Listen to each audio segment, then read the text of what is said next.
কিন্তু মায়েরা, এগুলো হলো প্রাকৃত সুধা, প্রাকৃত সম্পদ। কিন্তু সেই সাথে সাথে তুমি অপ্রাকৃত জগৎ থেকে কি সঞ্চয় করলে সেটার হিসেব যদি এই বেঁচে থাকতে না করতে পারলে, তাতে কিন্তু তোমার মরণকালে গিয়ে কষ্ট করতে হবে।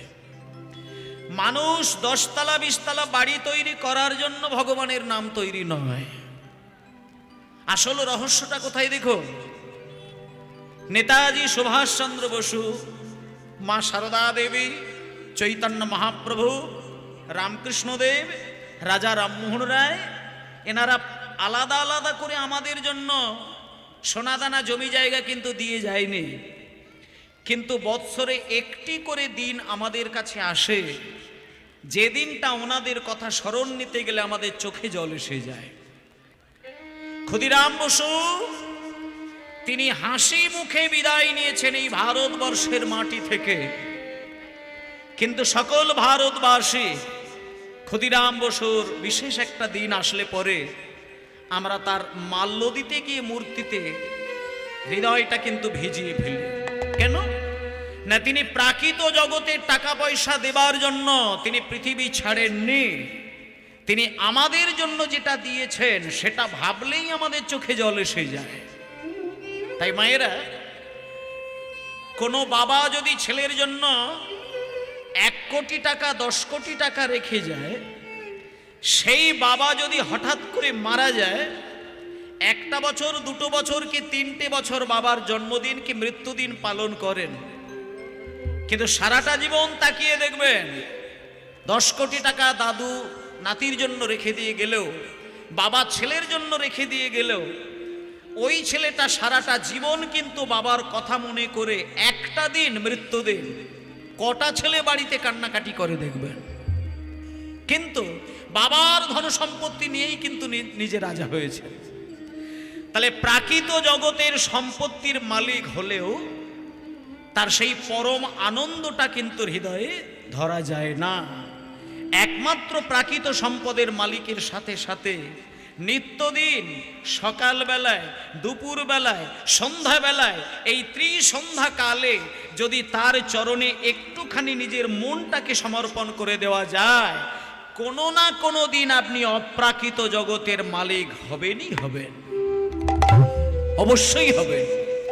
যিনি অপ্রাকৃত জগতের মালিক হতে পেরেছেন একমাত্র তিনি জানেন এই প্রাকৃত সুখ আর অপ্রাকৃত সুখ আকাশ পাতাল তফাৎ। মরণের দিনে সংসারের প্রত্যেকটি মানুষের দিকে তাকিয়ে দেখলে আপনি সেই ক্ষণে চিন্তা করে দেখবেন আপনার সমস্ত কাজকর্ম আপনার সারা হয়ে বসে আছে।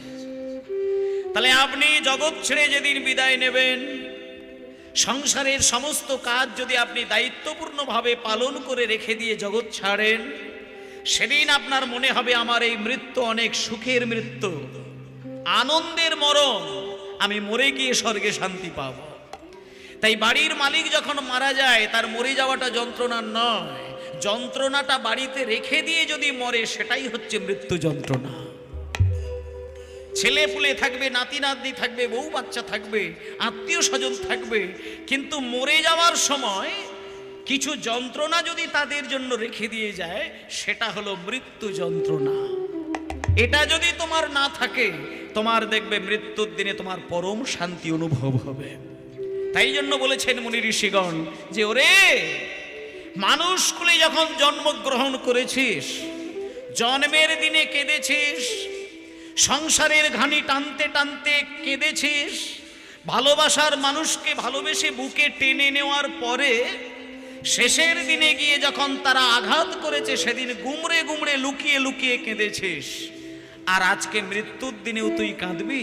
কাঁদিস না, মরণের দিনে কাঁদিস না রে। এমন একটা কর্ম করে দিয়ে জগৎ ছেড়ে চলে যা যাতে তুই হাসতে হাসতে জগৎ ছাড়বি, জগতের মানুষ তোর কথা মনে করে কাঁদবে। সেটাই হলো আসল মানুষ। আর সেই মন্ত্র শেখানোর জন্য আমার এই বাংলার ঘরে জন্মগ্রহণ করেছেন আমার সচী মায়ের ছেলে, নাম হলো নিমাই।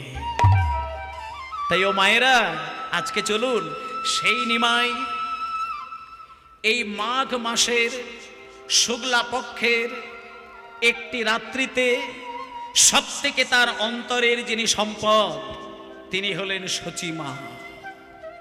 সেই সচিমাকে নীরব করে কাঁদিয়ে দিয়ে বেরিয়ে গেছিলেন। মায়েরা, এই মাঘ মাস হলো বাঙালিদের কাছে বড় দুঃখের, বড় বিরহের একটি মাস। কারণ এই মাঘ মাসের এই শুক্লা পক্ষের একটি রাত্রিতে সচিমা তাকে কাঁদিয়ে আর বিষ্ণুপ্রিয়া দেবীকে কাঁদিয়ে নিমাই চিরকালের জন্য সন্ন্যাসী হয়ে গিয়েছিলেন। যেদিনকে নিমাই সন্ন্যাসী হয়ে যায় সেদিন সচিমায়ের চোখে আর জল আসে না। কেন না? সচিমা জানে যে নিমাইয়ের প্রথম বিবাহ আমি দিয়েছিলাম। আজকে সেই বৌমা বিরহরূপী সর্প দংশনে মারা গিয়েছে। আর দ্বিতীয় বৌমা আমি নিয়ে এসেছি বিষ্ণুপ্রিয়া দেবী। আজকে নিমাই যদি বিষ্ণুপ্রিয়াকে হারিয়ে দিয়ে চলে যায়, রেখে দিয়ে চলে যায়, আমি সেই বিষ্ণুপ্রিয়ার বিরহ সহ্য করব কেমন করে? একদিকে বৌমার অন্তরের ব্যথা, আর একদিকে সচিমায়ের সন্তান হারানোর ব্যথা। দুই ব্যথা প্রকট হয়ে গিয়ে সচিমায়ের চোখে জল নেই, নীরব। তিনি সচিমাকে কাঁদিয়ে, বিষ্ণুপ্রিয়া দেবীকে কাঁদিয়ে, সারা নবদ্বীপবাসীকে নীরব করে কাঁদিয়ে সেই নিমাই আজকে চললেন আমাদের বাংলা ছেড়ে। কিসের জন্য? প্রেম প্রচারের জন্য। তাই সেই নিমাই ওরে প্রেম নেবিয়া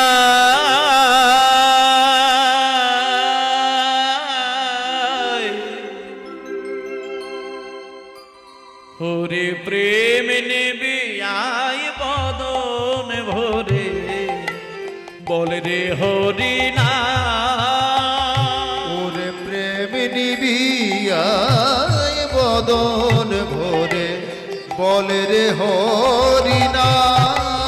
ওরে প্রেম নেবে আয় বদন ভরে, বলে রে হরি না।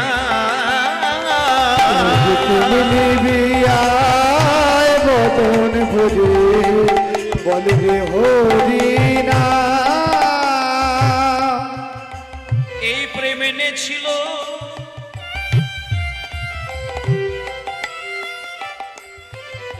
বাহ, এই প্রেম এনেছিল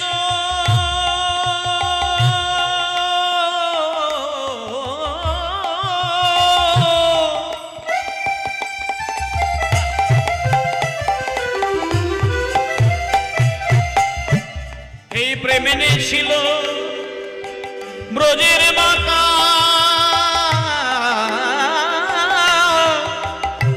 সোনার নদিয়া।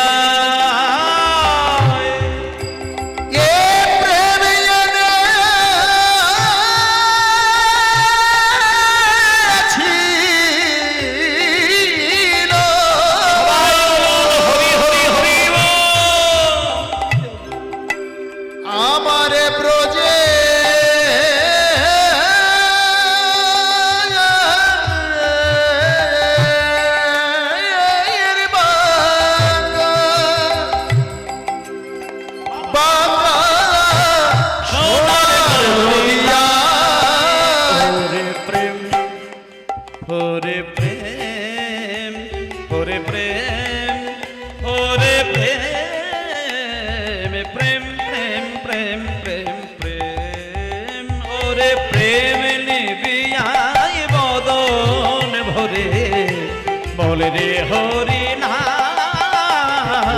প্রেম নিবি আয় বদন ভরে, বলে রে হরি না। প্রেম নিবি আয় বদন ভরে, বলে রে হরি না। জয় নিতাই। প্রেম, প্রেম পাবার জন্য আজকে সকলের আগমন। এখানে আপনারা যারা প্রত্যেকেই হরিনাম শোনার জন্য বসে আছেন, আসলে কিন্তু আমাদের মূল প্রয়োজনটা হচ্ছে প্রেম। হৃদয়ে যদি প্রেম থাকে, ভালোবাসা থাকে, তবেই মানুষ নিজেকে পরমানন্দময় বলে মনে করেন, আর সেই পরমানন্দে ভরিয়ে দেবার জন্য আজকে আমাদের কীর্তন আসরে সকলের আশা। তাই মায়েরা চলুন আজকে চৈতন্য মহাপ্রভু প্রেম প্রচারের জন্য সন্ন্যাস ধর্ম গ্রহণ করে তিনি বাংলা ছেড়ে পুরীর মন্দিরে গিয়ে একটা ছোট্ট খাট্ট ঘরের ভেতরে বসে দুইজনকে পাগলের মতো জড়িয়ে ধরে তিনি যে প্রেমটা প্রচার করেছিলেন সেই প্রেম আজকে আস্বাদন করব। ও মায়েরা, কোনো বড় সড়ো বাড়ি নয়, নদিয়ার নবদ্বীপের নিমায় যখন হরিনাম করতে করতে পুরীর মন্দিরে গেলেন, যে ঘরের মধ্যে মহাপ্রভু দিন রাত এক করে দিয়েছিলেন সেই ঘরটির নাম হলো গম্ভীরা। এবং সেই গম্ভীরার ভেতরে আমার মহাপ্রভু হরিনাম গাইছেন, এমন ভাবে হরিনাম গাইছেন যেখানে অন্তরঙ্গ ভক্তদের মধ্যে দুইজন, তার নামগুলো আমি বলে দিই মায়েরা। একজনের নাম হলো স্বরূপ দামোদর, আর একজনের নাম রামানন্দ রায়। স্বরূপ দামোদর কে ছিলেন? স্বরূপ দামোদর পূর্বজন্মে ছিলেন রাধারানীর প্রিয় সখী, নাম হলো ললিতা। আর রামানন্দ রায় হচ্ছে পূর্বজন্মে ললিতা সখীর রাধারানীর আরেক সখী, নাম হলো বিশাখা। ভালো করে এই তত্ত্বগুলো একটু দেখবেন। ললিতা বিশাখা এই দুই সখী যখন কলিযুগে আসলেন নাম হয়ে গেল স্বরূপ আর রামানন্দ রায়। ললিতা বিশাখা বৃন্দাবনের নারী, আর যখন কলিযুগে জন্ম নিলেন সেখানে আর নারী নয়, এখানে হলো পুরুষ। কিন্তু মায়েরা, যেমন বৃন্দাবনে রাসলীলা হতে গিয়ে সেখানে কোনো পুরুষের প্রবেশের নিয়ম ছিল না, তেমনি গৌরাঙ্গ মহাপ্রভু যখন কলিযুগে শ্রীবাস অঙ্গনে রাত্রির 12টা বাজার পরে যখন অন্তরঙ্গ ভক্তদেরকে নিয়ে পাগল হয়ে হরিনাম করেন, সেইখানে কোনো নারীর প্রবেশ ছিল না। এখন তো মঠে মন্দিরে গেলে দেখবেন কিছু পুরুষ মানুষও বাবাজি হয়ে থাকেন, আর সেই সঙ্গে দু একটা নারীও কিন্তু সেখানে সেবাদাসী হয়ে কিন্তু আশ্রমের মধ্যে রয়েছেন। কিন্তু এককালে বৃন্দাবনের একটা কঠিন নিয়ম ছিল, সকাল থেকে সন্ধ্যা পর্যন্ত নারীর গমনাগমন ঘটবে। মায়েরা কথাগুলো মন দিয়ে শুনবেন। সকাল 6টা থেকে সন্ধ্যা 6টা পর্যন্ত মেয়েরা বৃন্দাবনের আশ্রমের ভেতরে বিভিন্ন কারণে ভজন সাধন, সেবা, ফুলতলা, মালা গাঁথা, তুলসী পত্র চয়ন করা, কি মন্দির পরিষ্কার করে দেওয়া, বিভিন্ন কাজের জন্য মেয়েরা থাকবে, কোনো নিয়ম ছিল না। কিন্তু সন্ধ্যা হবার সঙ্গে সঙ্গে নারীদের কোনো থাকার অধিকার ছিল না। কেমন? এককালে বৃন্দাবনে নারীদের কোনো সন্ধ্যার পরে থাকার কোনো নিয়ম ছিল না, আর এখন আশ্রমে কিন্তু নারীদের অনুমতি দেওয়া হয়েছে, এটা এককালে ছিল না। সেই সময় চৈতন্য মহাপ্রভু শ্রীবাস অঙ্গনে হরিনাম করছে, সেখানে কোনো নারীর প্রবেশ ছিল না। মায়েরা, হঠাৎ তখন মধ্যরাত্রিতে শ্রীবাসকে বুকে জড়িয়ে ধরে মহাপ্রভু ক্রন্দন করছেন, আর শ্রীবাসকে বুকে জড়িয়ে কাঁদতে কাঁদতে বলছে, শ্রীবাস, এই শ্রীবাস, এর আগে তোমার বাড়িতে দরজা জানালা বন্ধ করে দিয়ে হরিনাম করার সঙ্গে সঙ্গে আমার দু চোখ দিয়ে প্রেমাশ্রু গড়িয়ে যেত, কিন্তু আজকে আমি কয়েক ঘন্টা হলো হরিনাম করছি, আমার চোখে কোনো জল নেই। শ্রীবাস, তুমি একটা কাজ করো তো, তুমি ভালো করে একটু দেখো তো, এই অন্তরঙ্গ ভক্তদের সঙ্গে হরিনামের আসরে আমার মনে হয় কোনো নারীর দৃষ্টি পড়েছে। কোনো অশুভ নারীর যদি কোনো দৃষ্টি আমার এই নামের মধ্যে এসে যায়, তাতে আমার ভাব জাগবে না।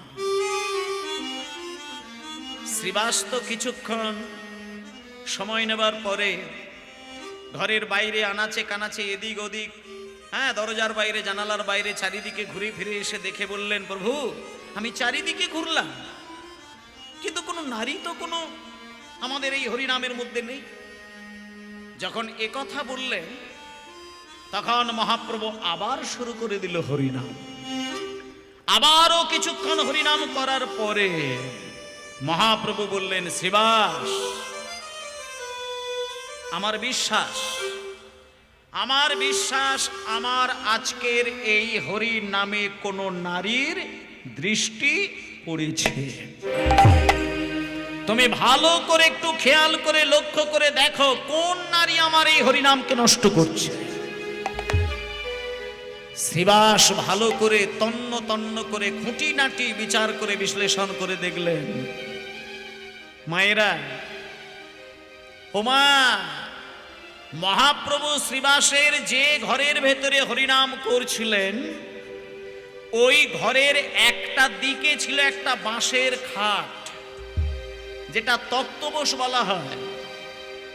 তা হঠাৎ শ্রীবাস পণ্ডিত ওই বাঁশের খাটের তলার দিকে যখন নিচু হয়ে দেখল ওই বাঁশের তক্তপোষের তলার একেবারে ভেতরের কোণের দিকে একটা ঝুড়ি উপুড় করা রয়েছে। শ্রীবাসের সন্দেহ হলো, ওই ভেতরে গিয়ে যেই ঝুড়িটাকে খুলেছে দেখলো ঝুড়ির ভেতরে একটা ঘোমটা দেওয়া বুড়ি বসে রয়েছে। এইবার শ্রীবাস যখন ওই বুড়ির ঘোমটাটা তুলল দেখলো ওই বুড়ি আর কেউ নয়, উনিই হলেন শ্রীবাসের শাশুড়ি। তাহলে ওই খাটের তলায় একটা ঝুড়ি, তার ভেতরে রয়েছে একজন বুড়ি, যিনি হলেন শ্রীবাসের নিজের কে শাশুড়ি। তখন শ্রীবাস রেগে গেলেন। শ্রীবাস পণ্ডিত বললেন, মা, আমার বউয়ের মা, তার মানে সম্পর্কে আপনিও আমার মা। সেই জন্য আমি বেশি কিছু বলছি না, শুধু একটা কথা বলে দিচ্ছি, শেষবারের মতো আজকে যে কাজটি আপনি ঘটিয়েছেন এই কাজ যদি দ্বিতীয় দিন কোনোদিন করেন তাহলে কিন্তু আপনাকে আমি সম্মান দিতে আর বাধ্য হব না। এই মুহূর্তে আপনি ঘর থেকে বেরিয়ে যান। সেই শাশুড়ি মা বেরিয়ে গেলেন। এখানে একটা দৃষ্টান্ত দেখাচ্ছে, তোমার যদি ভেতরের চিন্তা অশুভ হয়, তোমার যদি ভাবনা চিন্তার মধ্যে জটিলতা তৈরি হয়, তোমার যদি অশুভ চিন্তা নিয়ে কোনো বৈষ্ণবের হরিনামকে যদি নিন্দে করো, তাহলে তোমার দ্বারা হরিনামের অসম্মান হবে। আর সেই অসম্মান করা হরিনামের ক্ষেত্রে যদি হরিনামকে তুমি নষ্ট করো তাহলে তোমাকে অপরাধী হতে হবে। তাই ভক্তমণ্ডলী মায়েরা, এখানে এই যে কীর্তন গান হচ্ছে, প্রত্যেকটা মানুষের সেই দায়িত্ব নেওয়ার দরকার যে হরিনাম আলাদা কোনো অনুষ্ঠান নয়, হরিনাম হচ্ছে চৈতন্যদেবের হৃদয়ের নিজস্ব সম্পদ। এটা যে যত বেশি বেশি করে মন প্রাণ দিয়ে হৃদয়ে আস্বাদন করবেন সে তত বেশি এই জগতে দাঁড়িয়ে থেকে অপ্রাকৃত জগতের সুধাটাকে হৃদয়ে ধারণ করবে। তাই ভক্তমণ্ডলী মায়েরা, আজকে সেই মহাপ্রভু এইভাবে শ্রীবাসের ঘরে হরিনাম করতে করতে যখন সন্ন্যাসী হয়ে গেলেন তখন পুরীর মন্দিরে গিয়ে একটা ছোট্ট ঘর, যে ঘরটির নাম হলো গম্ভীরা। মায়েরা, আপনারা যদি কোনোদিন কোনো কারণের জন্যে পুরীর মন্দিরে যান, সমুদ্রে স্নান করুন, তাতে দুঃখ নেই, কিন্তু এটা খেয়াল করবেন সমুদ্রে স্নান করে জগন্নাথ মন্দিরে যেখানে যাচ্ছেন এই সমুদ্রে কিন্তু চৈতন্য মহাপ্রভু স্নান করেছেন। এই সমুদ্রে চৈতন্য মহাপ্রভুর চরণ ধুলো আজও মিশে রয়েছে। এই সমুদ্রে চৈতন্য মহাপ্রভুর হাকৃষ্ণ বলে কাঁদতে কাঁদতে চোখের জলও মিশে রয়েছে। তাই সেই সমুদ্রে যখন স্নান করবেন মহাপ্রভুকে হৃদয়ে স্মরণ করবেন। তারপরে সমুদ্রে স্নান করে যখন আপনি পুরীর মন্দিরের দিকে যাবেন, জগন্নাথ মন্দিরে যাবার কিছুটা আগে ডান দিকে দেখবেন শ্রী চৈতন্য মহাপ্রভুর গম্ভীরা ধাম। সেই গম্ভীরার মন্দিরে আপনারা একটু প্রবেশ করবেন। তার কারণ বলে দিই, যে গম্ভীরায় আপনাকে আমি যাবার কথা বলছি, সেই গম্ভীরায় চৈতন্য মহাপ্রভু একদিন দুদিন এক মাস নয়, টানা 12টা বছর চোখের জলে সারা মন্দির ভাসিয়েছিলেন। এবং সেখানে সকল ভক্তগণ আজও গিয়ে পাগল হয়ে কেঁদে কেঁদে একটাই কথা বলেন, আধার জামি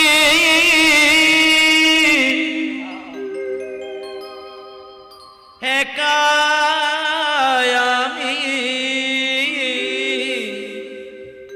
খুঁজি গো তোমার,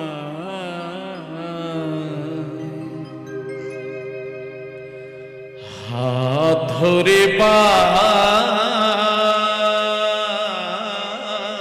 করে নিও গো আমায়, হাত ধরে পার করে নিও গো আমায়, আধার জামি একা আমি খুঁজি গো তোমার, হাত ধরে পার করে নিও গো আমায়, দয়াল হরি হরি বল। ধরে পার করে নিও গো আমায়।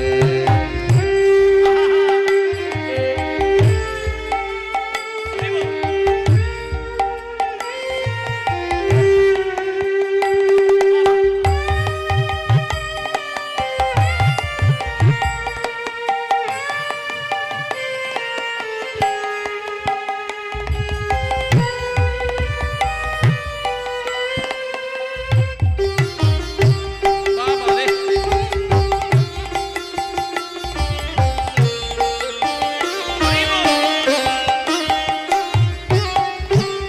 পিতা মাতা ভোগিনী ভ্রাতা দুটি দিনের দেখা,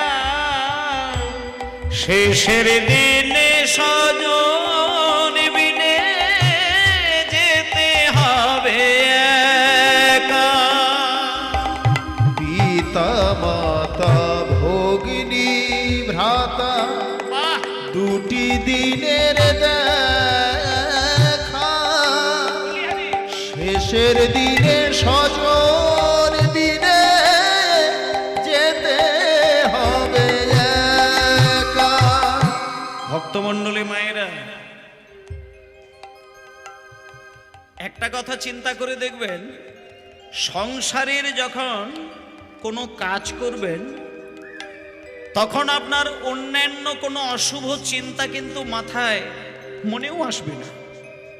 আপনি যে কোনো সংসারের কর্ম করবেন, খারাপ চিন্তাগুলো চট করে কিন্তু আপনার মাথায় আসবে না।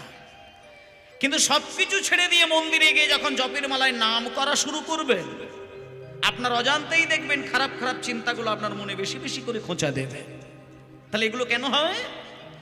ভজন সাধন করতে গেলে মনে বেশি বেশি করে পাপের চিন্তাগুলো এসে যায়, খারাপ চিন্তাগুলো এসে যায়, আপনাকে ভজনে ব্যাঘাত ঘটায়।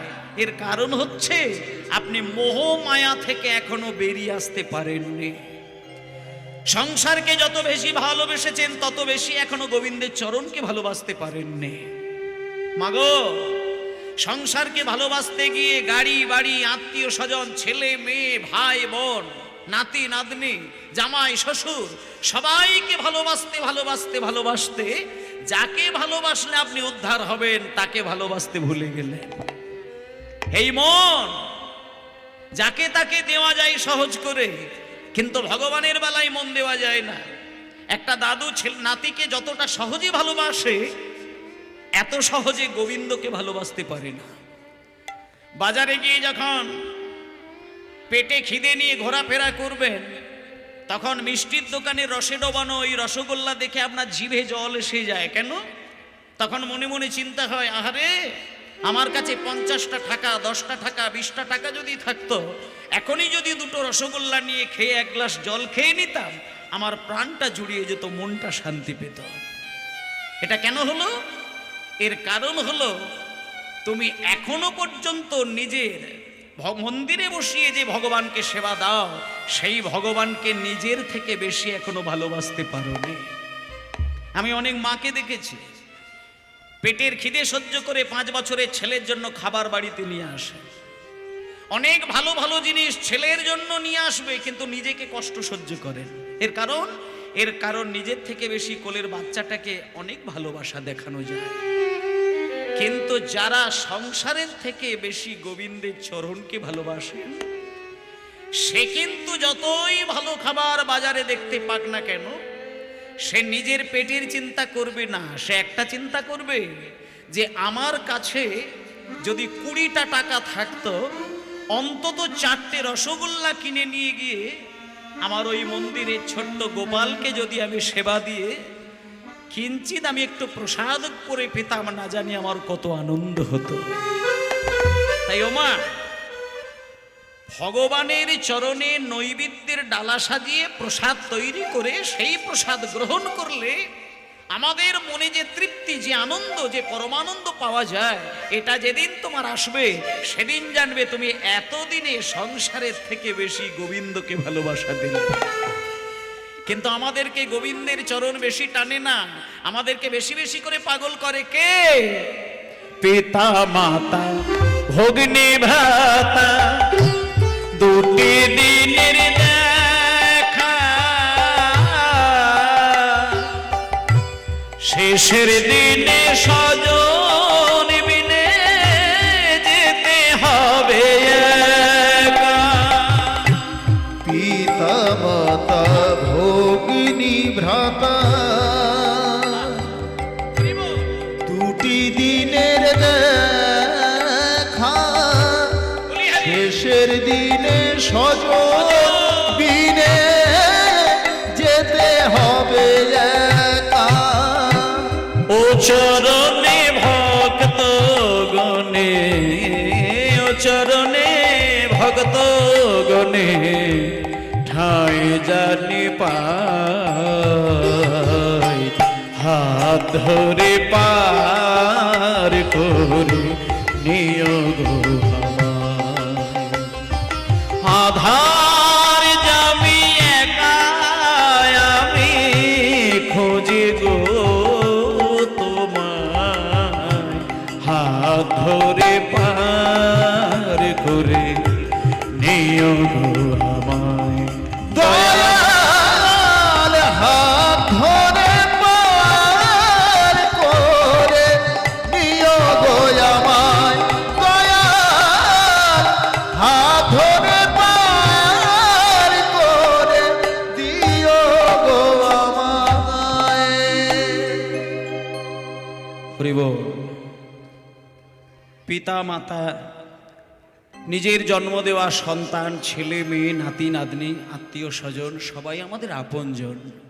কিন্তু মায়েরা, এগুলো তো দায়িত্বের সঙ্গে চলে, কিন্তু যেদিন তোমার জীবন বেলা শেষ হয়ে যাবে, যেদিন তুমি চিতার উপরে শোবে, সেদিন একজন তোমাকে হাত বাড়িয়ে আপন করে নেবেন। তিনি হলেন জগতের পতি, যিনি হলেন ভগবান কৃষ্ণ। তাই ওমা, শেষের দিনে যদি সুখ, শান্তি, আনন্দ, পরমানন্দ, ভালোবাসা, প্রেম এগুলোকে ধরতে হয়, তাহলে সংসারের থেকে বেশি ভালোবাসতে হবে ভগবানের চরণ। তাই আজকে সেই ভগবানের চরণ জড়িয়ে ধরে স্বরূপ দামোদর, রামানন্দ রায়, এই দুইজন গৌরহরির চরণ ধরে কান্নাকাটি করছেন। এমন সময় পুরীর মন্দিরে যে ঘটনাটা ঘটল, মায়েরা শোনেন, ছবির মতো লীলা আস্বাদন করবেন। পুরীর মন্দিরে গম্ভীরার ঘরের দরজার সামনে মহাপ্রভু নীরব হয়ে কাঁদছেন, চরণ ধরে স্বরূপ দামোদর, রামানন্দ রায় এই ব্যাকুল প্রাণে ডাকছেন। কিন্তু হঠাৎ মন্দিরের বাইরে একজন, মায়েরা কথা বলবেন না, এই আসনটা হচ্ছে পবিত্র একটা আসন। এটা আপনারা হাতটাকে বলিয়ে দিয়ে যদি দেখেন, দেখবেন এখানে ধুলো ময়লা পাবেন। কিন্তু সাবধান, যদিও ডেকোরেটরের আসনটা ভাড়া করে এই কমিটি এখানে বিছিয়ে দিয়েছেন, তথাপিও আপনাদের একটা মূল্যবান কথা বলি, যেখানে নামের অমৃতের বর্ষণ হয় সেখানে সেই শুভ মুহূর্তে সেই আসনটা নিছক কোনো ত্রিপল বা প্যান্ডেলের আসন নয়। রাজা পরীক্ষিতের চোখের জল ভেজানো এই আসন, এটা যদি একবার আপনি গ্রহণ করেন, তাহলে এই আসনের যতক্ষণ যজ্ঞসূত্র চলে ততক্ষণ এই আসন ত্যাগ করা অপরাধের মধ্যে হয়ে যায়। তাই আমি আপনাদেরকে করজোড়ে বিনয় করে বলি, যতই ঠান্ডা পড়ুক যাই হোক না কেন, 3 ঘন্টার জন্য আসনটাকে অন্তত হৃদয়ে জড়িয়ে ধরবেন। এই আসনের মূল্য থাকবে যতক্ষণ নাম চলবে, ততক্ষণে এই আসনটা রাজা পরীক্ষিতের আসন। আর এই যে আমি দাঁড়িয়ে কীর্তন গাইছি, এটা হলো সুখদেব গোস্বামীর আসন। তাই এগুলো এক জন্মে হয় না। যদি কেউ মনে করে যে এক জন্মে আমি কীর্তন শুনতে এসেছি, না, ভুল। এক জন্মে হরিনামের অমৃত পাওয়া যায় না। হয়তো বাসরে দাঁড়ানো যায়, কিন্তু কীর্তন শুনে নিজের আত্মসুখ এটা যদি কোনোদিন আসে, তাহলে জানবেন আপনি বিগত জন্মেও এই হরিনামের স্বাদ আপনি পেয়েছিলেন। যে গত জন্মে ভগবানের কিঞ্চিত কৃপা পেয়েছে, এই জন্মে সে ভগবানের নাম নিতে গেলে আত্মসুখ অনুভব করেন। আর এই জন্মে যিনি ভগবানের নাম শুনলে ভালো লাগে না, তেতো লাগে, যন্ত্রণা লাগে, জ্বালা লাগে, দুঃখ লাগে, জানতে হবে তার পূর্বজন্মটা পরিষ্কার ছিল না। তাই এ জন্মে আপনাদের যতটা কীর্তন শুনে আনন্দ হবে, আপনি জানতে পারলেন আপনার পূর্বজন্মে কৃপা ছিল, আর আগামী জন্মে এর থেকে অনেক বেশি উন্নত স্তরে আপনি যেতে পারবেন। তাই এই সংকল্প করে আপনারা মন দিয়ে আজকের লীলাটা সাধন করবেন। লীলার ভেতরে তত্ত্ব, তথ্য, দৃষ্টান্ত, সিদ্ধান্ত সবকিছুই থাকবে। আর শুধু লীলা শুনবো, পালা শুনবো, লীলা শুনবো, পালা শুনবো, এই দোষটা থাকা ঠিক নয়। যে কথাগুলি হবে সেগুলো অন্তর ভিজিয়ে শুনতে হবে। তা মায়েরা, ছবির মতন করে লীলাটা সাধন করবেন। চলে যান পুরীর মন্দিরে। গম্ভীরার ঘরের দরজা বন্ধ, স্বরূপ দামোদর রামানন্দ রায়কে জড়িয়ে ধরে মহাপ্রভু ক্রন্দন করছেন। এই অবস্থায় ভোরের বেলায় সবেমাত্র সূর্য উদয় হচ্ছে, এমন শুভ মুহূর্তে রাস্তা দিয়ে আমার মতন, আপনার মতন একজন অতি সাধারণ ঘরের একজন মানুষ, তিনি কি করছেন না, তিনি ভগবানের নাম করতে করতে পুরীর মন্দিরের দিকে যাচ্ছেন।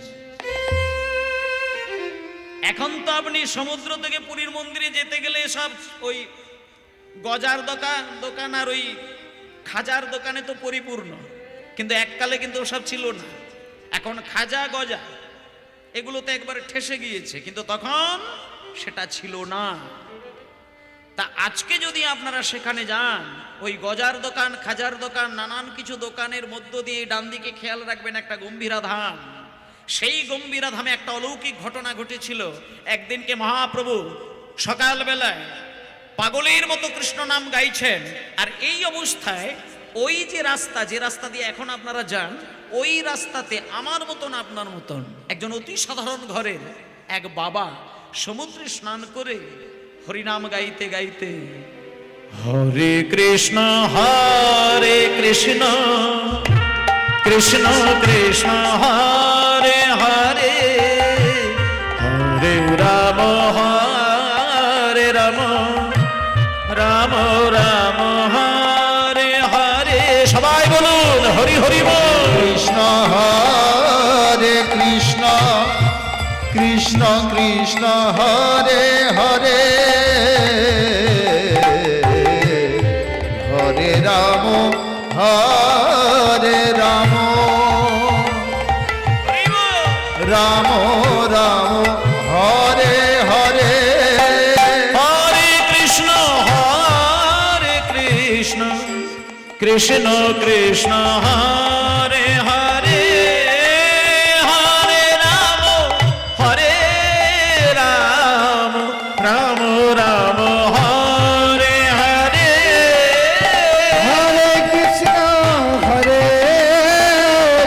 কৃষ্ণ কৃষ্ণ হরে হরে হরে রাম হরে রাম রাম রাম হরে হরে কৃষ্ণ কৃষ্ণ কৃষ্ণ হরে হরে হরে রাম রাম রাম হরে হরে হরে কৃষ্ণ কৃষ্ণ কৃষ্ণ হরে হরে হরে রাম রাম রাম হরে হরে হরে কৃষ্ণ কৃষ্ণ কৃষ্ণ হরে হরে হরে রাম রাম রাম হরে হরে কৃষ্ণ কৃষ্ণ কৃষ্ণ হরে হরে হরে রাম রাম রাম হরে হরে হরে কৃষ্ণ কৃষ্ণ কৃষ্ণ হরে হরে হরে রাম রাম রাম হরে হরে হরে কৃষ্ণ কৃষ্ণ কৃষ্ণ কৃষ্ণ হরে হরে হরে রাম রাম রাম হরে হরে। আচ্ছা মায়েরা, এই যে হরে কৃষ্ণ কৃষ্ণ কৃষ্ণ হরে হরে হরে রাম রাম রাম হরে হরে, এখানে যারা কৃষ্ণ মন্ত্রে দীক্ষিত আছেন, এই মহামন্ত্র নাম সেই ভক্তকে নিত্যদিনই কিন্তু কাঁদায়। যারা কৃষ্ণ মন্ত্রে দীক্ষিত ব্যক্তি আছেন, তারা এই নাম করতে গেলে পাগলির মতো কান্নাকাটি করেন। আর ভজন এমন একটি জিনিস যা হাজার মানুষের সামনের জিনিস নয়। একাসনে বসে দরজা জানালা বন্ধ করে এই নাম যদি উচ্চৈস্বরে বা মনে মনে করা যায়, নিজের প্রেমের জালে, নিজের প্রেমের বন্ধনে নিজেকে জড়িয়ে চোখের জলে নিজের অঙ্গ ভেসে যায়। তাই ভক্তমণ্ডলী মায়েরা, অনেক মানুষকে দেখবেন জপের মালায় নাম করতে করতে চলে, অনুরাগী ভক্ত যদি হয়, চোখ থেকে দেখবেন বিন্দু বিন্দু জল গড়িয়ে যায়, অন্তত নয়ন ভিজে যায়, সিক্ত নয়নে অনুরাগ ভরি কৃষ্ণ নাম গায়। তার ঠিক সেই রকমই চোখের জলে কাঁদতে কাঁদতে একজন সাধারণ মানুষ হরে কৃষ্ণ কৃষ্ণ কৃষ্ণ হরে হরে হরে রাম রাম রাম হরে হরে।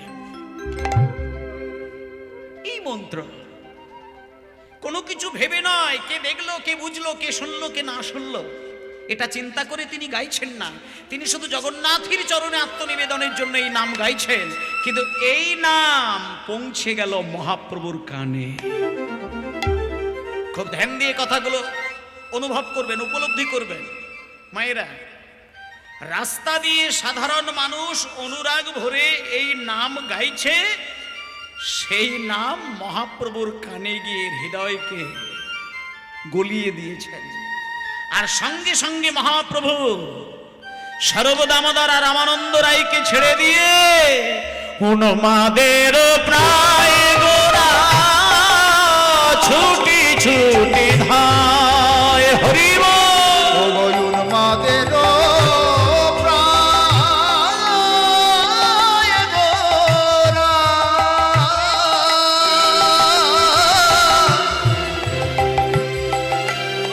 ছুটি ছুটি ধায় উন্মাদের প্রায় গোরা ছুটি ছুটি ধায়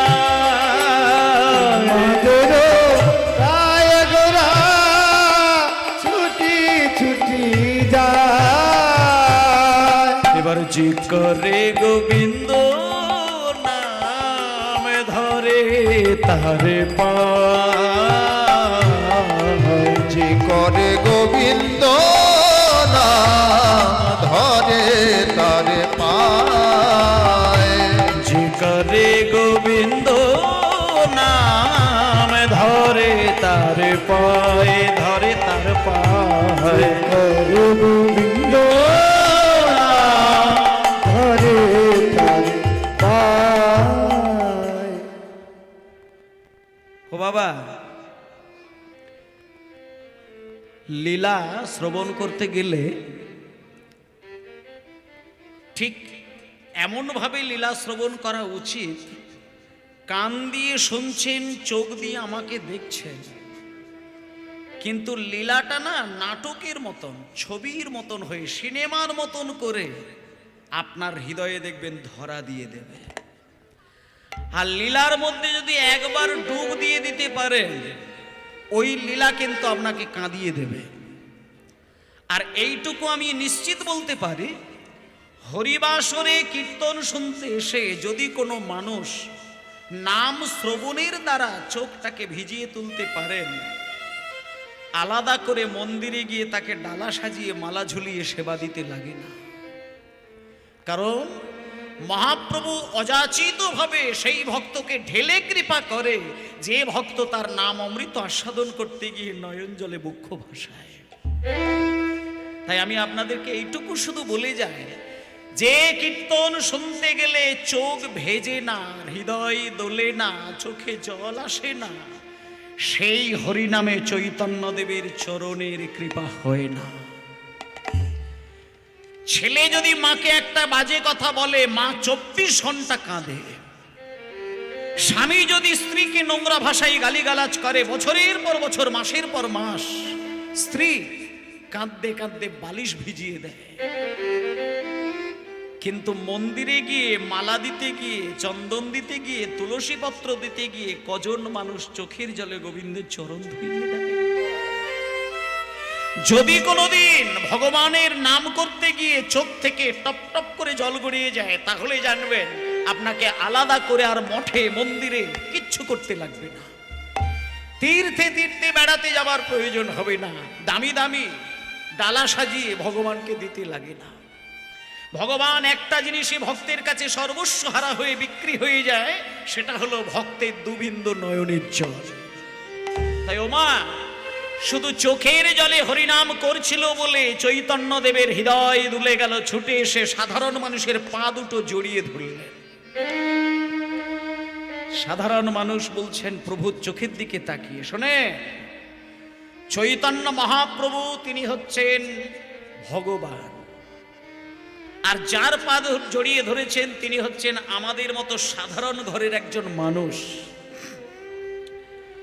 যেই তার পা দুটো জড়িয়ে ধরেছে মহাপ্রভু, সঙ্গে সঙ্গে কি প্রভু আপনি আমার পা জড়িয়ে ধরেছেন, আপনি ভগবান, আপনি ভগবান, আপনি আমার পা ছেড়ে দিন, আপনি আমার পা ছেড়ে দিন। আপনি মহাপ্রভু বললেন, না গো, আমি তোমার পা ছাড়বো না। আমি এইটুকু অন্তত জানি, যারা চোখের জলে কৃষ্ণ নাম করে, আমি জানি সে নিশ্চয়ই কৃষ্ণের ঠিকানা জানে।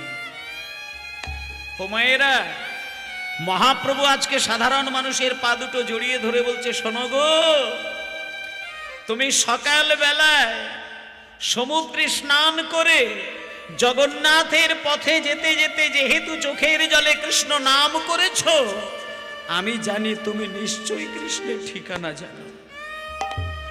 ওগো জানো যদি আমায় বলে দাও হে নিতাই গৌর হরি যদি আমায় বলে দাও হে, আমি কোথায় গেলে পাবো তারে, জানো যদি আমায় বলে দাও হে। আমি কোথায় গেলে পাবো তারে, জানো যদি আমায় বলে দাও। আমি কোথায় পাবো তারে, যার নাম শোনাই আমায় আহা পাগল করিলে। আমি কোথায় গেলে পাবো তারে, যার নাম শুনে আমার পাগল করে।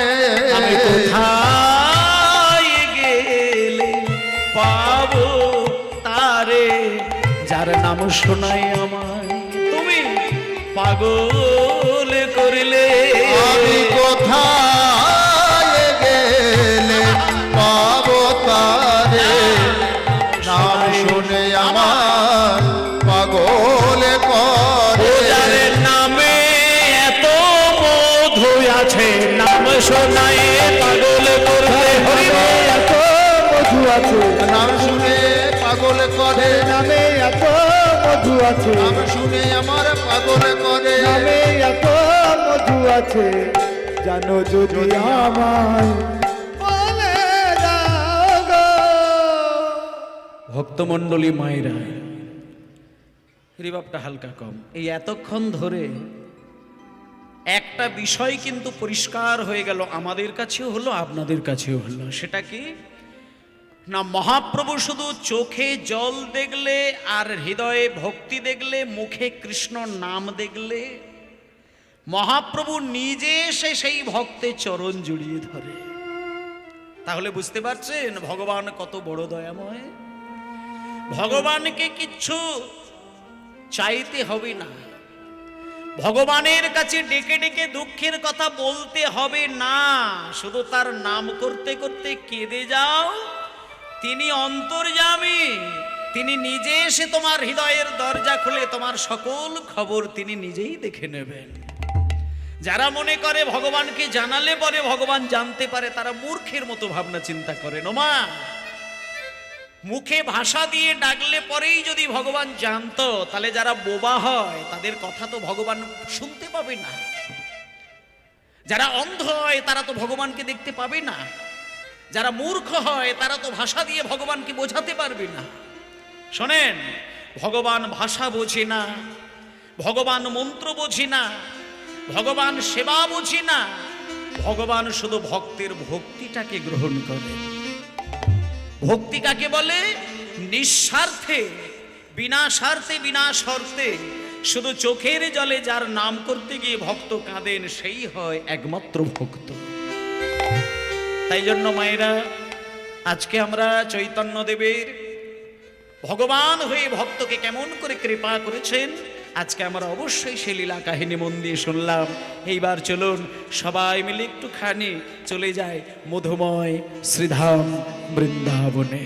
সবাই বলুন শ্রী গুরু নিতাই গৌর প্রেমানন্দে হরিবোল, হরিবোল, হরিবোল। আজি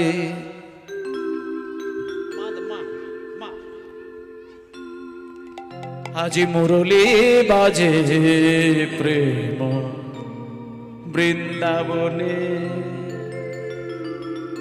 বেশ নবয়ন রাগিনী শ্যাম সোহাগিনী,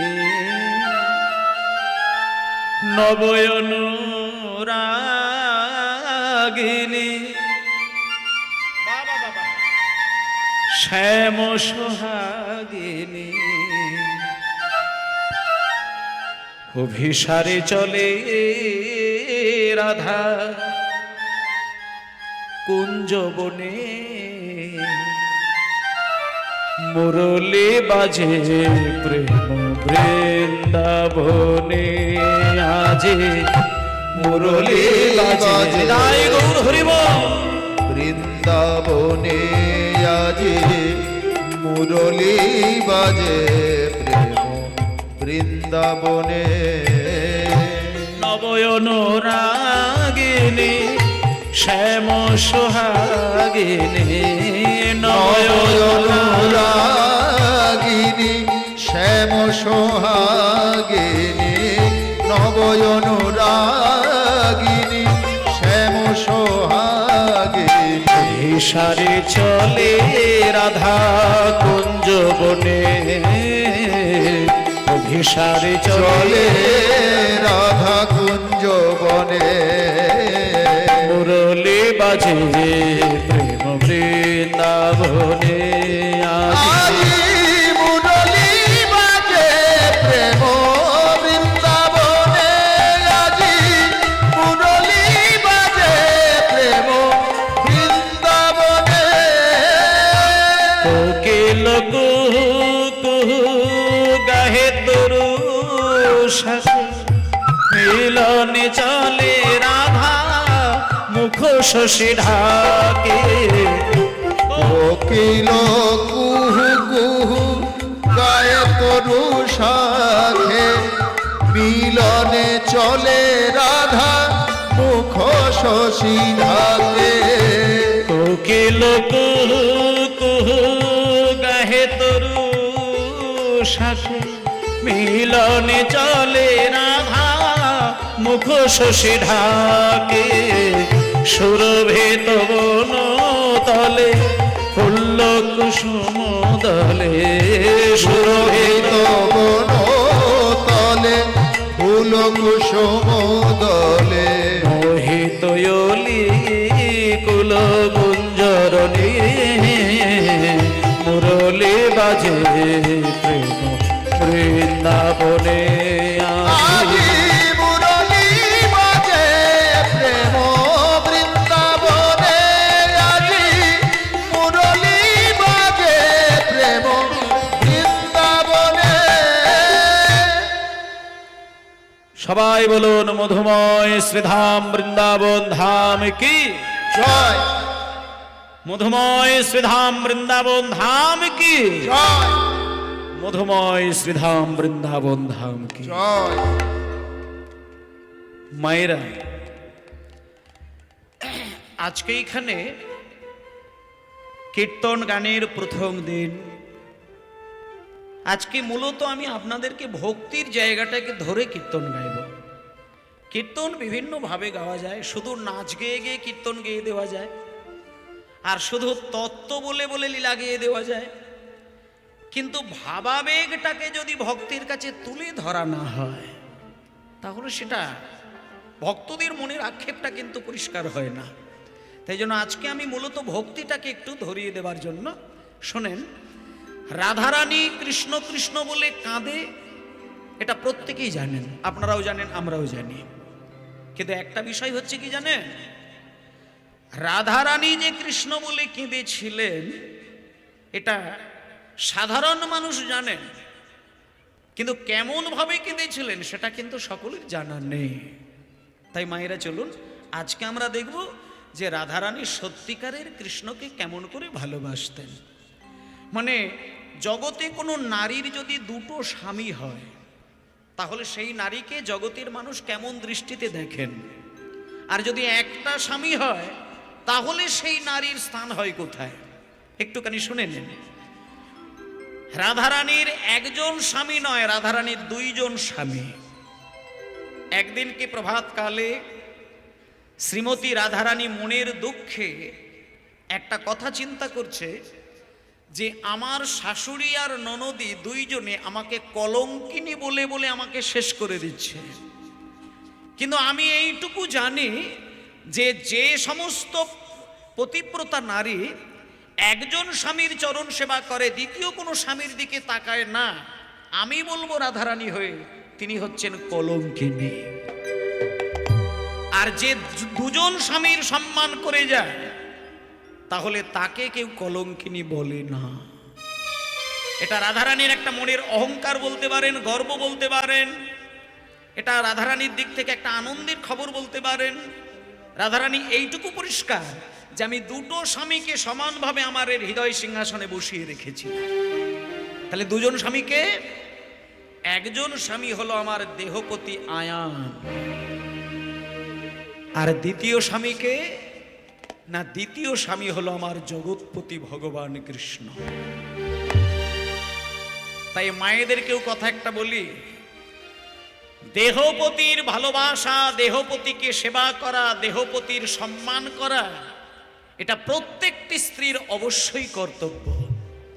কিন্তু সেই সাথে সাথে নিত্যদিন অন্তত পক্ষে মিনিমাম 3 বার যেমন আপনি দেহপতির সম্মান করছেন, সেবা করছেন, যত্ন নিচ্ছেন, দায়িত্ব পালন করছেন, তেমন আপনার আরেকটি দায়িত্ব হচ্ছে জগৎপতি ভগবান কৃষ্ণেরও সেবা করা, যেটা রাধারানী করে গিয়েছিলেন।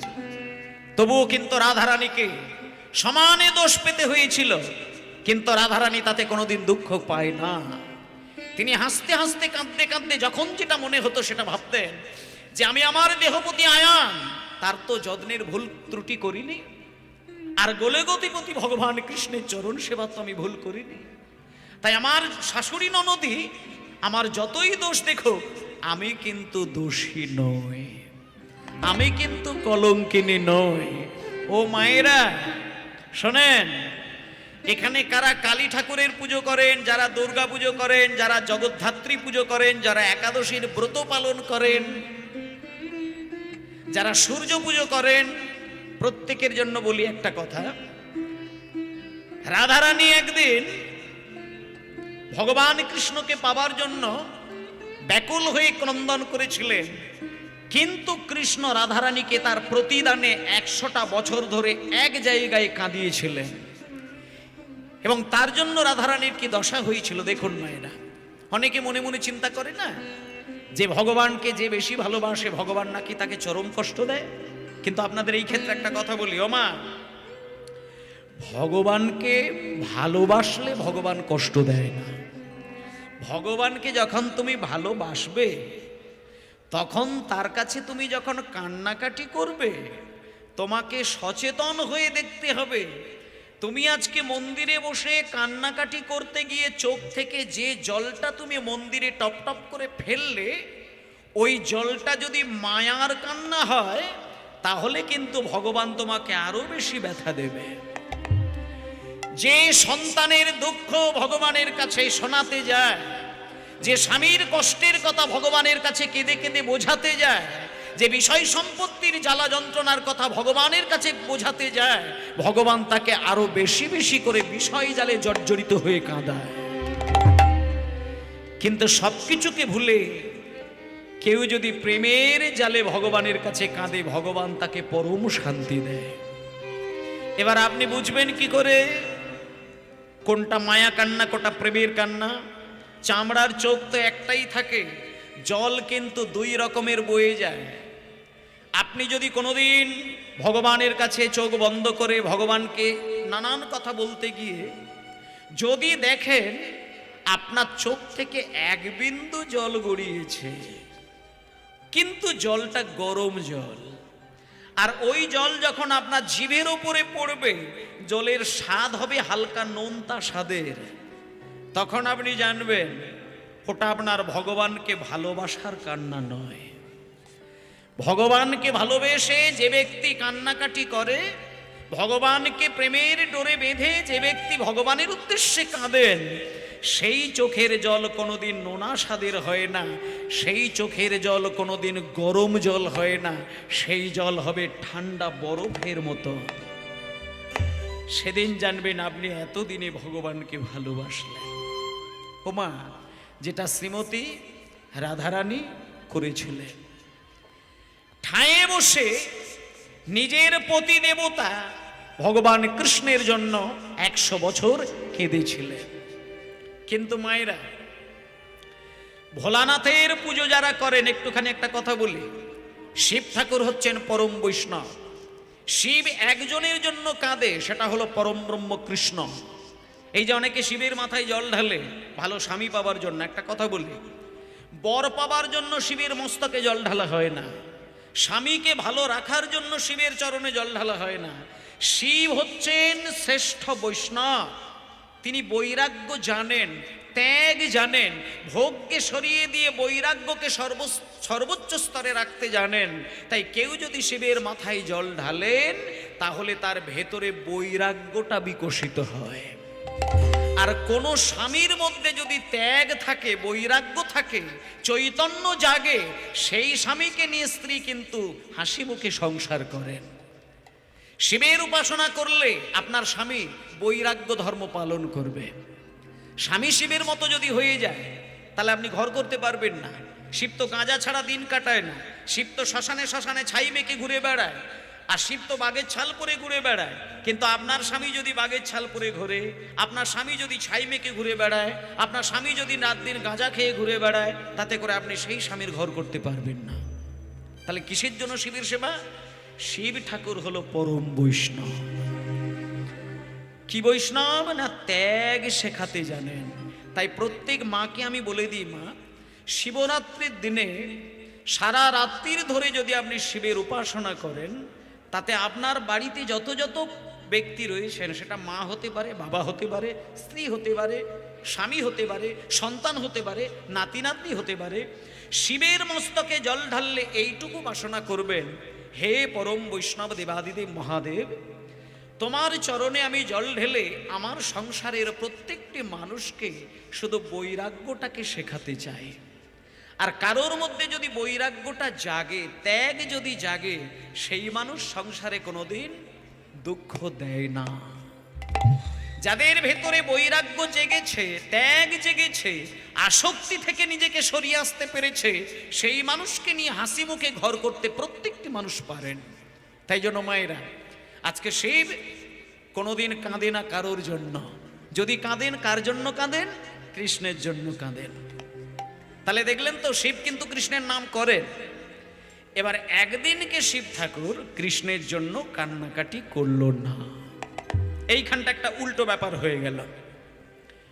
কৈলাস পর্বতের শিখরে বসে শিব ঠাকুর সর্ব অঙ্গে ছাই মেখে চোখের জলে দেহ নয় কৈলাস পর্বত ভেসে যাচ্ছে।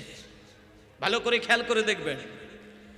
নারদ মুনি বাতাসে সংবাদ পেয়েছে মামা কৈলাস পর্বতের উপরে বসে বসে কান্নাকাটি করছে।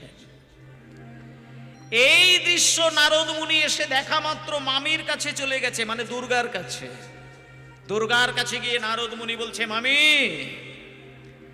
মামাকে আমি জীবনে কোনোদিন কাঁদতে দেখি না, আজকে দেখলাম মামা কৈলাস পর্বতের উপরে পাগলের মতো কাঁদছেন। ও মামি, তুমি শীঘ্রই চলো, মামাকে কেন কাঁদছে দেখার জন্য। আসতে মায়েরা, সঙ্গে সঙ্গে দেবী পার্বতী ছুটে গিয়ে ভোলানাথের চরণ দুটো জড়িয়ে ধরে বলছেন, স্বামী, আজকে কৈলাস পর্বতের মধ্যে মায়া কান্না কাঁদছো না প্রেমের কান্না কাঁদছো? এইরকম পাগল হয়ে কান্না তো আমি কোনোদিন দেখি না। তখন দেবাদিদেব মহাদেব দুর্গার দিকে হাত জোড় করে বলছেন, দুর্গা, আমি যে আজকে কাঁদছি, এই কান্নাটা কেন জানো? এই কান্না হলো শ্রীমতী রাধারানীর বিরহটাকে চিন্তা করে কাঁদছি। আমি শুধু একটা জিনিস চিন্তা করছি, যে রাধারানী কৃষ্ণ ছাড়া কিচ্ছু জানে না, আজকে সেই রাধারানী 100টা বছর ধরে কৃষ্ণের জন্য কাঁদছেন। তাই জন্য আমি তার বিরহ চিন্তা করে কাঁদছি। শোনো দুর্গা, এই পৃথিবীতে যত মানুষ আছে, প্রত্যেকটি মানুষের হৃদয়ে গিয়ে যদি খবর নাও, প্রতিটি মানুষ কিন্তু তার বিরহ জ্বালা যন্ত্রণা আছেই আছে। হয় কারোর দেখবে পেটের ছেলে হয়তো মারা গেছে, হয় কারোর হয়তো ভালোবাসার সম্পদ স্বামী হয়তো মারা গেছে, কারোর প্রেমিক প্রেমিকা হারিয়ে গেছে, হয়তো কারোর জমি জায়গা হারিয়ে গেছে, সোনা দানা হারিয়ে গেছে। কোনো না কোনো দুঃখ কিন্তু মানুষকে গোপনে গোপনে কাঁদায়। দুর্গা, এ জগতে যত মানুষ আছে, প্রত্যেকটা মানুষের দুঃখ বিরহ সব যদি তুমি এক জায়গায় করো, তবু আমি শিব ঠাকুর হয়ে কথা দিলাম, রাধা বিরহ সাগরের কাছে সেটা মাত্র 3 বিন্দু জলের মতন মনে হয়। মায়েরা, পৃথিবীতে যত কোটি কোটি মানুষ আছে, সবার বিরহ এক জায়গায় করলে যে রাশি হবে, সেটা রাধারানীর বিরহ সাগরের কাছে মাত্র 3 ফোঁটা জলের মতন মনে হবে। এ কথা বলার সঙ্গে সঙ্গে দুর্গার চোখে জল এসে গেল। তাই জন্য মায়েদেরকেও একটা কথা বলি, কৃষ্ণকে যদি একবার পাগড়ে জড়িয়ে ধরে কান্নাকাটি করেন, রাধার মতন হয়তো আপনাকেও কাঁদতে হবে। কিন্তু এটা আপনাদের বলে দিই, সংসারের জন্য যে কান্না কাঁদেন সেটা হলো তীব্র দুঃখের কান্না। আর কৃষ্ণের জন্য যখন কাঁদবেন সেটা হলো আপনার সুখের কান্না, আনন্দের কান্না, পরম শান্তির কান্না। সেই কান্না আজকে কেঁদেছেন কে? রাধারানী কেঁদেছেন। আর এই কান্না দেখার জন্য একজন এসেছেন। তিনি কে মায়েরা? একুলে নারদ মুনি চিনতে মনে মনে, হরি হরি বল। মনি চিনতে মনে মনে, নারদ মুনি চিনতে মনে মনে, নারদ মনি চিনতে মনে মনে। কোথা রয়ে শুদ্ধ ভক্তি পাইব কেমনে? ওগো কোথা রহে শুদ্ধ ভক্তি পাইব কেমনে? কোথায় শুদ্ধ ভক্তি পাইব কেমনে? এত চিনতে নারদ মুনি ঢেকিয়ার হনে, এত চিনতে নারদ মনি ঢেকি আরোহণে। নাচিতে নাচিতে যায় মধুর বৃন্দাবনে, হরি বল। নাচিতে নাচিতে যায় মধুর বৃন্দাবনে, ওগো নাচিতে নাচিতে যায় মধুর বৃন্দাবনে। আনন্দ ধরে না, আনন্দ ধরে না, নাচিতে নাচিতে যায় মধুর বৃন্দাবনে। ওগো নাচিতে নাচিতে যায় মধুর বৃন্দাবনে। একটুখানি বস, দাঁড়াও। নারদ মুনি, এখানে যারা যারা বয়স্ক মা বাবা আছেন তাদের জন্য একটা কথা বলি। আমারও বয়স তো অনেক, এখানে তো 200-300 বছরের কোনো বয়স্ক মানুষ নেই, হয়তো খুব বেশি হলে 90 বছরের বয়স্ক মানুষ আছেন। একটুখানি শোনেন হোমা, এই 90 বৎসর 95 বৎসর বয়সে আপনাদের মনে আছে কিনা জানি না, একটা ছোট্ট কথা বলি, যারা বয়স্ক মা বাবা আছেন বলে দিই। ইরাকের যুদ্ধ, আফগানিস্তানের যুদ্ধ, ভারত পাকিস্তানের যুদ্ধ, ইরাক কুয়েত নিয়ে যুদ্ধ, আমেরিকার যুদ্ধ, কারগিলের যুদ্ধ, এগুলো কিন্তু এককালে টিভিতে দেখানো হতো। ভালো করে ভেবে দেখবেন, টিভিতে দেখানো হতো। কিন্তু এটাও ভেবে দেখুন, যুদ্ধ, মারপিট, দাঙ্গা হাঙ্গা এগুলো আপাতত দৃষ্টিতে দেখতে ভালো লাগলেও কারোর গদ্দান কেটে গিয়ে যখন রক্তের বন্যা বয়ে যায় তখন কি মানুষ আর সেটা ভালো লাগে? মানুষের হৃদয় সেই রকমই জিনিস। কারোর রক্তের স্রোত বয়ে গেলে কিন্তু চোখ বন্ধ করে দিয়ে হৃদয়টাকে জড়িয়ে ধরে সে একটা কথা বলে, আমি আর যুদ্ধ চাই না, আমি শুধু শান্তি চাই। কেন না? মানুষ হয়ে মানুষের রক্তের বন্যা কোনো মানুষ দেখতে পারে না। তাই ও মায়েরা, আমরা এই সামান্য কটা বছর বয়সে এত যুদ্ধ দেখে ফেলেছি, তাতেই আমাদের চিন্তা করলে মনে হয় যে যুদ্ধ ভালো লাগে না, শান্তিই মানুষের শ্রেষ্ঠ সম্পদ। কিন্তু আপনাদের একটা কথা বলি, এটা কোন যুগ মা? এটা সত্যযুগ। তার আগে কোন যুগ ছিল বলুন, একটুখানি বলুন। দাপর যুগ। তার আগে ত্রেতা যুগ, তার আগে সত্যযুগ। আচ্ছা শোনেন, সত্য যুগে একটা যুদ্ধ হয়েছিল, যে যুদ্ধটার নাম হলো হিরণ্যাক্ষের যুদ্ধ। ত্রেতা যুগে একটা যুদ্ধ হয়েছিল যেটা রাম রাবণের যুদ্ধ। আর দাপরে একটা যুদ্ধ হলো যে যুদ্ধটার নাম কুরুক্ষেত্রের যুদ্ধ। এবার 3 যুগে নারদ মুনি ঠাঁয়ে দাঁড়িয়ে যুদ্ধ দেখেছে। নারদের মনে তীব্র ব্যথা। নারদ আজকে প্রতিশ্রুতিবদ্ধ হয়েছেন যে আমি আর যুদ্ধ দেখব না, এইবার আমি একটু শান্তির ক্ষেত্রে গিয়ে শান্তিটাকে অনুভব করব। আচ্ছা মায়েরা, আপনাদেরকেও বলি, সংসারের যুদ্ধে যদি জীবন তছনছ হয়ে যায়, শান্তি পাবার জন্য বছরে একবার অন্তত বৃন্দাবনে গিয়ে একটু গড়াগড়ি দিয়ে আসবেন। বৃন্দাবনের ধুলো, বৃন্দাবনের প্রেম, বৃন্দাবনের ভক্তি একবার যদি হৃদয় আর দেহের মধ্যে মাখামাখি করে বাড়িতে আসেন, অন্তত এই যুদ্ধ থেকে আপনি একটু রেহাই পাবেন। আর আজকে সেই চিন্তা করে নারদ মুনি বৃন্দাবনে এসেছেন আমাদের মতন। কেন না? যুদ্ধের শান্তি পাবার জন্য। কিন্তু বৃন্দাবনে এসে কি দেখলেন দেখুন, তত্ত্বদর্শী নারদ ঋষি চারি পানে চায়। তত্ত্বদর্শী নারদ ঋষি চারি পানে চায়। তত্ত্বদর্শী নারদ ঋষি চারি পানে চায়। হইতে তাবাসি লাগে মোর গায়। দেখো কোথা হতে তাপাসি লাগে মোর গায়ে। কোথা হতে তাপিয়াসি লাগে মোর গায়। অঙ্গ কেন জ্বলে যায়? অঙ্গ কেন জ্বলে যায়? অঙ্গ কেন জ্বলে যায়? অঙ্গ কেন জ্বলে যায়? যাইতে ব্রজে এলাম, অঙ্গ কেন জ্বলে যায়? যে এলাম অঙ্গ কেন জ্বলে যায়